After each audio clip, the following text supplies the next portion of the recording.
Boutique Bijou d'Or Mossi Elengi. Boutique Bijou d'Or Mossi. Voilà, couleur riche. Boutique Bijou d'Or Mossi. Voilà, couleur riche. Boutique Bijou d'Or. Boutique Bijou d'Or Mossi Elengi.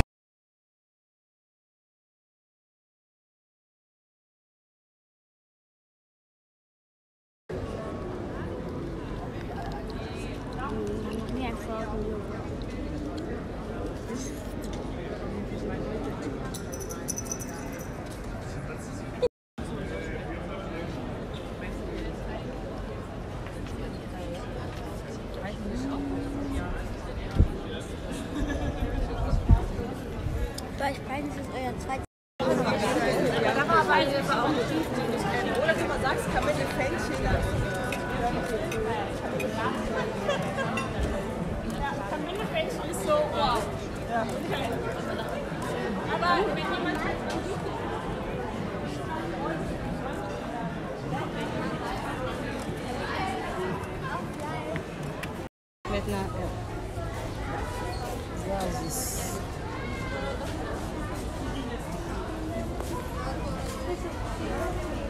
ma bouche.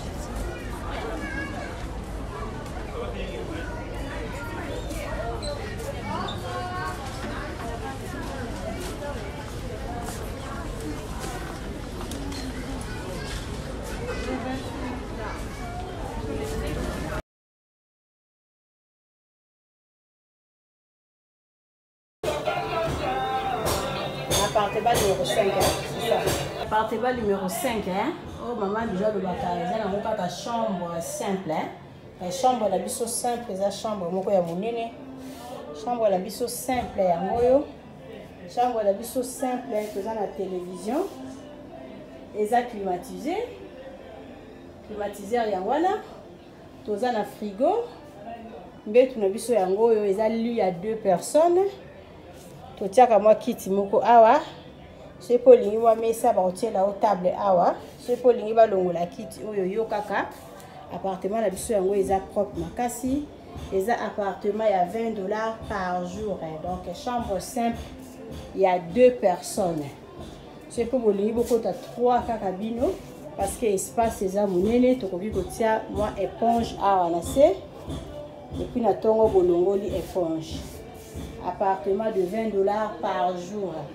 Chambre la biso est très propre, est très classe. Maman déjà le but, pour ça la confiance, vous allez jamais ici. Tout ça que vous n'avez pas pour la bino, pour la bosse la séjour la bino ya malam. Pour ça la séjour ya malam un appartement la biso, appartement bidor, bijou d'or. Et ça la matongé na Irebu A37, où est la chambre simple, tout ça rappelle la chambre salon cuisine.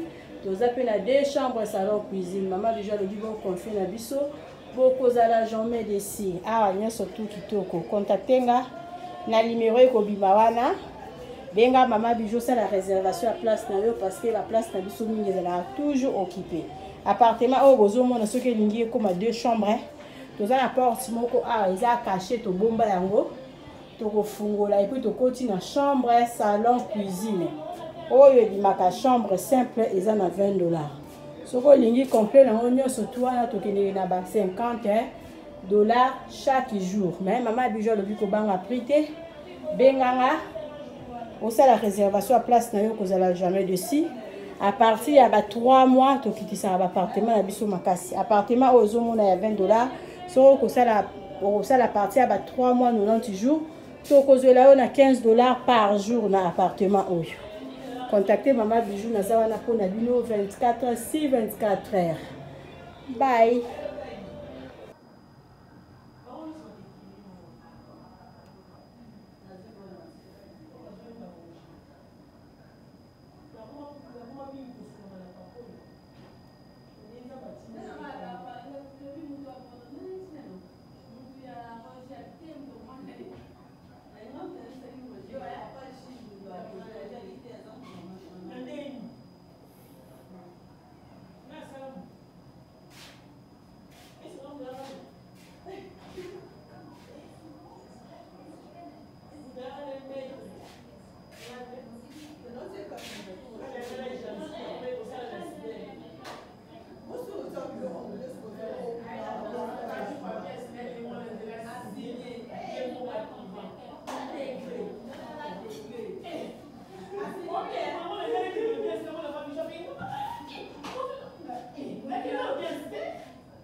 Appartement numéro 7 yango ya.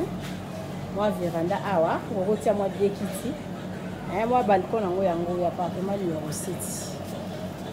À ce jour na bino nyonso tout. Na maboko mama bijou le bi contacter nga ça la réservation appartement oyo. Okozala jamais de si awa kiti à deux personnes ngoko tia moi kiti à deux personnes. Salon mususu peza na mopanzi salon yango ye. Salon yango.